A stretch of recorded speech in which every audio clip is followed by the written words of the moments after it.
Yey Makhosi, Yey Makhosi, Vumani bo siyavuma, Vumani bo siyavuma, Yey Makhosi. Kubi kushubile abaphansi bathukuthele enhleke bakwatile bakuflathele bathi ngikufojise leyo nombolo angisho uyayibamba Ngiyayibamba Makhosi, mayemele ngenze njani?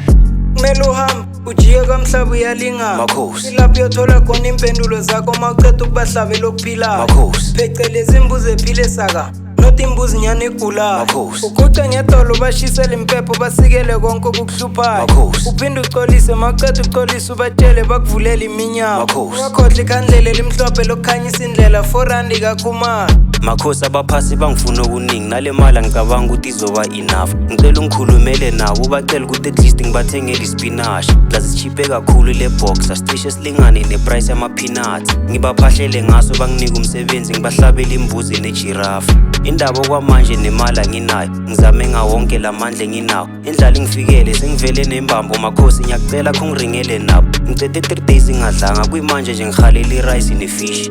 Ibhabhe lishisayo ngebeef ache garlic ngehlise ngedrink.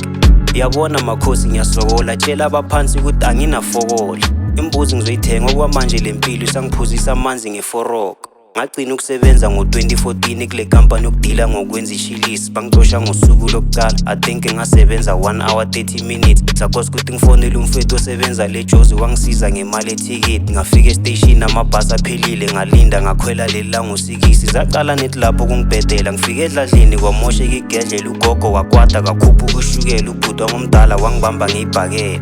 Diamond ucishe wangibulala ngicede 3 months bangi-admit esibhedlela. Wangiphula imihlathi nembambo maceda wangigabha lenhloko ngebhodlela.